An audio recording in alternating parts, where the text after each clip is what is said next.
will learn how to make the agarose gel. And normally the agarose gel is used to run the DNA or the RNA samples.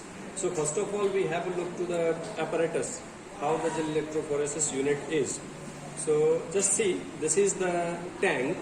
This is called tank in which the gel will run. This is tray. This is simply tray in which we cast the gel. And these are the electrodes. These two are the electrodes, right? Then this is comb. This is called comb, by which we make the wells in the gel. Then this is the extension cord which we connect with the power pack, right? So this is the power pack. See here, this is the power pack. This unit is power pack. So what the power pack will do, so power pack will change the AC current into the DC current, right? So here the DNA or the RNA, it will run through the DC current, right? So now before running the gel, we have to cast the gel first, right? So depending upon your apparatus, suppose here the apparatus or this tray is a small tray, and this you consider a big tray, right? See, two different kind of trays are there. So first of all, we just try with the small one. So a small one or small tray, there are, two knots are there where you can fit your comb like this, okay? And in which we cast the gel. But before casting the gel, we should block the two ends of the tray. So by sellotape, or sometimes apparatus are also there to block these two cut ends. So I am here blocking these two ends with the help of sellotape, simple sellotape, like this, and you just press it, right? And then from the lower side you seal it properly so that the gel won't leak. Okay. Other end, we seal it with the sellotape only. So like this. Okay. So this is the first thing. And many times what happens, after polymerizing the gel, we are we forget to remove this sellotape. So normally what we do, we put some line with the marker, right?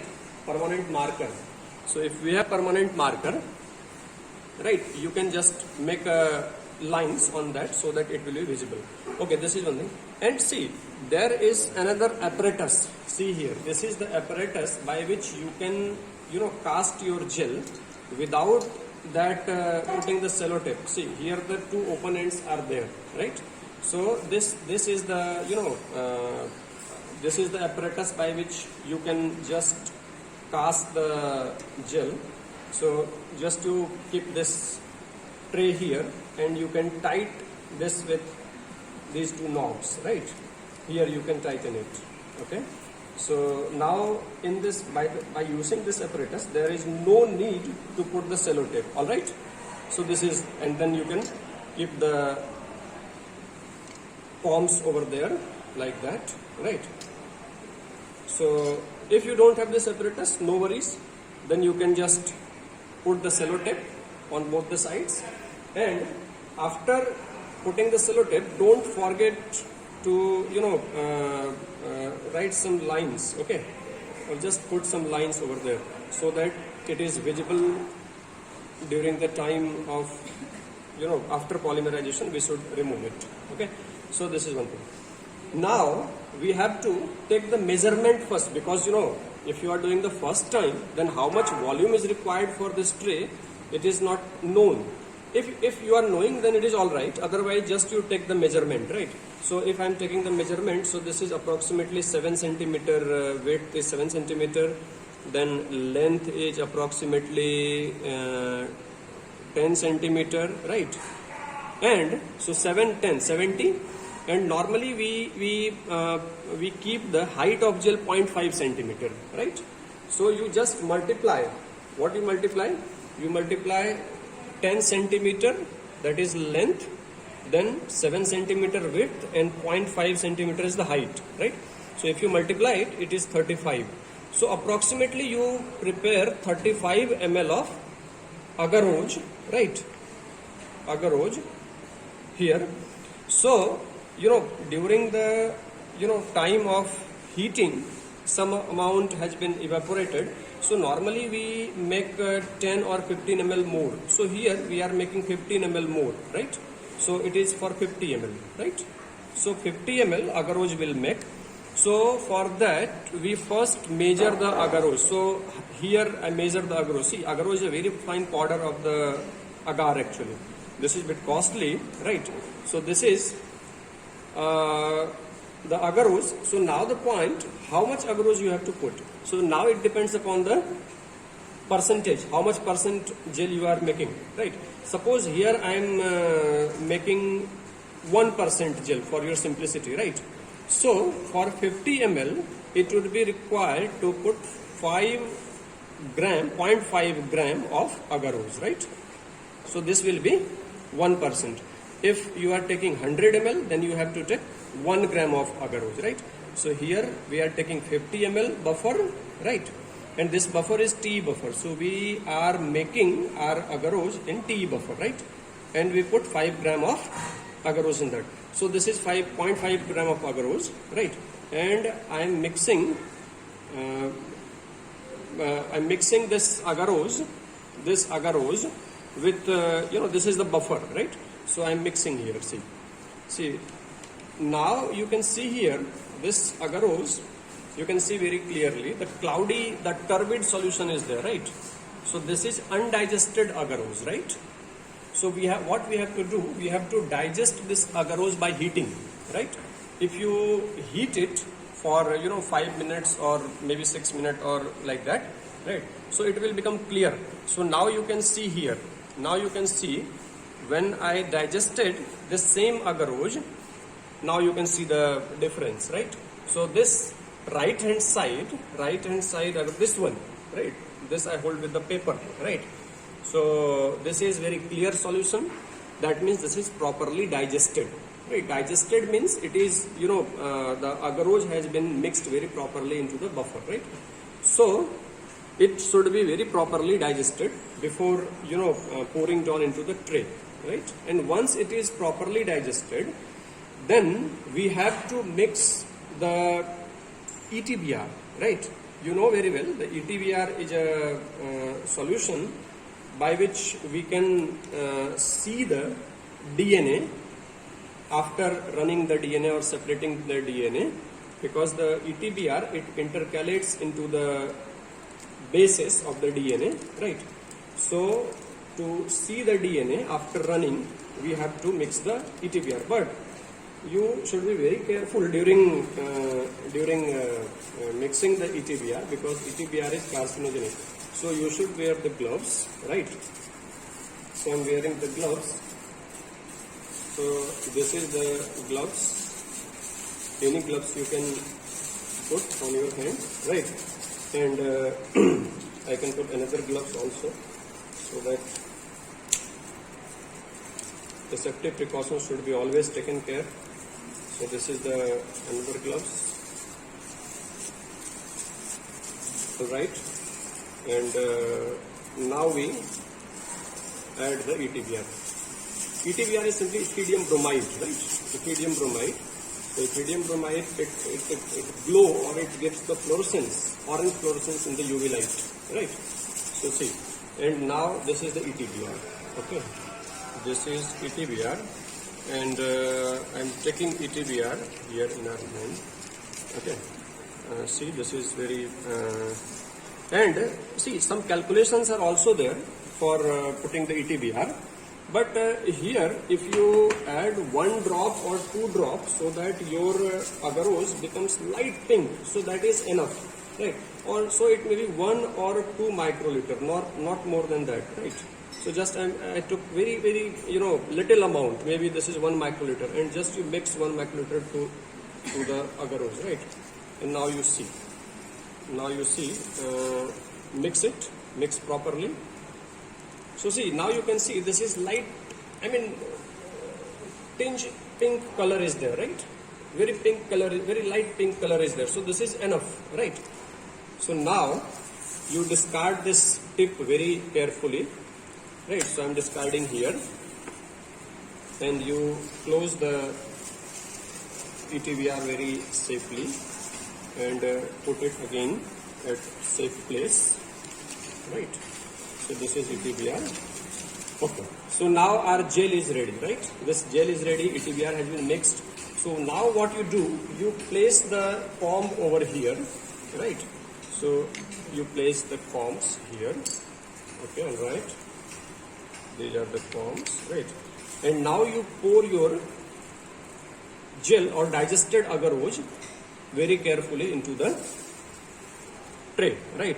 So tray should be kept on a very horizontal surface, right? So I'm just pouring down. So if it is warm, then you hold it properly with some holder, right? So I made here a made in lab holder. This is made up of paper. This is Jugaad technology. So just I'm pouring here, right? So you pour it on, right? See, it should be 0.5 centimeter, or it can be little more, no problem with that. So okay, so that's enough, right? If some amount is remain, no problem, no worries. So just you keep it as it is, right? So I'm keeping it as it is, right? This is one thing. Now you have to, after polymerization, it will take approximately half an hour to polymerize. So it will become again, you know, you can observe it like a glass plate, right? Semi-solid glass plate like you know, appearance would be there. So now once it is polymerized, then you keep ready with your you know, gel loading tank. I mean the tray loading tank, so, or running tank. So this is the tank, and here again the TE buffer is there. You run your gel in the TE buffer or TAE buffer or TBP buffer. Many buffers are available. So just you put your buffer here. So I'm pouring the buffer here. So I just pour down the buffer, right? And you can add some more. And these are the two electrodes. See, red is the positive electrode, and this black one is the negative electrode. So accordingly you can put it. See, here you can see this is the red symbol. So you can put here red electrode, right? This positive electrode, and here you put negative electrode or black one, right? Black and red is just symbol, right? And this is the extension cord, right? So power cable, right? You just plug it accordingly, like red is there in the red one, and black is there in the black one, right? Like this, and then you connect with the power pack, right? So this is the power pack. Many other, you know, power packs are also available. Mini power pack or very large power pack, depending upon the make of the company, right? So this black one, and this is red one, right? So this is red one, okay? And now I'm plugging in this and this, okay? Right. So now you can see the bubbles are coming from the electrodes. Can you see the bubbles? I mean, coming out of bubbles from the electrodes, it gives the symbol that everything is all right. Our buffer is all right, our connection is all right, right?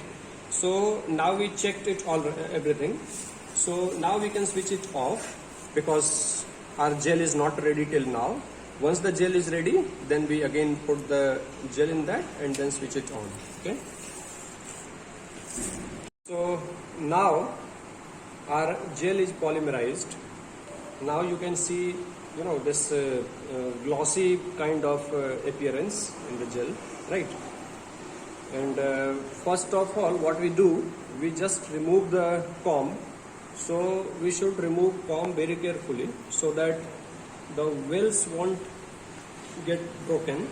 So slowly like this, see, removed one comb, then you try to remove another comb by putting your fingers like this and slowly. Now see, both combs has been removed. Now you do one very important thing, that is to remove the sellotape, right? Because we have put a sellotape on both the open side. So I am removing the sellotape first. So you remove sellotape. So now you remove carefully, because you know the ETBR is already there, right? So if possible, try to wear the gloves, right? So this is the sellotape I removed, right? And another side also we have sellotape. So I am removing that sellotape also. Then only current will flow from one electrode to the another electrode, right? So this is the another sellotape I removed. Yeah. So remove these sellotapes very carefully, otherwise your gel will fall down. Okay. So now this is the gel which is polymerized. So now you keep this gel very carefully into the tank. So we already checked the tank current, right? Current is flowing smoothly. We have already checked that bubble. So now you put the tray in which the polymerized gel is there in such a way that wells are nearer to the negative electrode, that is the black electrode we symbolize here. So like this, you put like this, right? So now you can see very carefully the wells are there, right? You can see the wells. And if you are not able to see the wells properly, because we have to load now, right? So you put some black object like black paper or something black below the apparatus, so that you can see the wells carefully. So now the well is there, everything is all right. So now the another step is to load the DNA sample or the mixture of DNA, whatever you are having, or RNA, mixture of RNA, right? So I am having this DNA, right? Other DNA samples are also there. I am loading one sample at least for you, right? So I am loading one sample. So we'll take 2 microliters. Depending upon your calculation, right? You don't stick to the 2 ml only, 2 microliter only. So I am here loading 2 microliters, right? So I am taking 2 microliters of the DNA this one, I use this one, right? So this 2 microliters of the DNA I am taking, because my DNA here is the concentrated, very concentrated DNA, right? So I am taking this DNA, 2 microliter DNA I am taking, and I fixed a sellotape here. If you can see, I'll show you. I think this pipette is not working properly. Wait, and okay, no. So okay, little bit more I'm taking. Right. So yeah. So just I kept sellotape here, and I put this drop here, right? See. So this is the DNA, okay? So now alone DNA cannot run in this. First of all, alone DNA cannot settle into the well. So what we do along with this DNA, we should mix the loading buffer. So see, this is the loading buffer, blue color. This is gel loading buffer or loading buffer or lamellae dye or tracking dye, right? Composition you can refer to the textbook, right? So I am taking here 2 microliters or 3 microliters of the 1X loading dye or loading buffer here, right? So here I am taking and mixing the DNA, what DNA we are having here, right?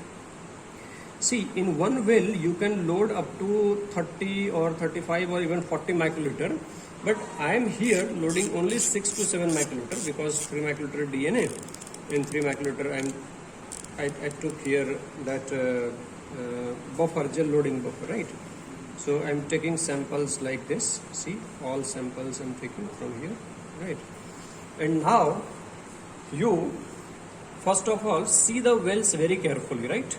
depending upon your samples and the position you decide, but I am loading at the extreme end here, right? And other samples will load in the other wells.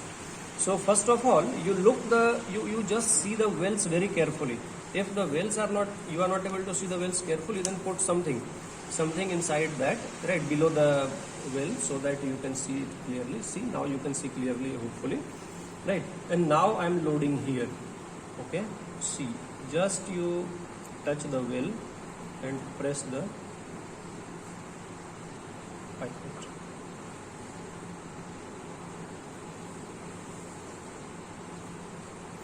See, now you can see the sample has been loaded, and now you switch on the current, right? Because you need to, now run the DNA. If you have other samples, you can load other samples also, and then you switch on. But if you have very large number of samples, then you can switch on the current in between. Otherwise, your sample get diffused, right? Samples in the well, and we started current here, and it will take around half an hour to run.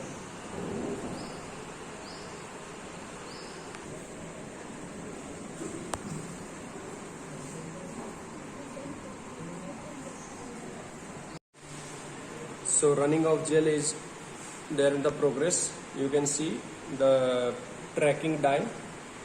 It will track the lane.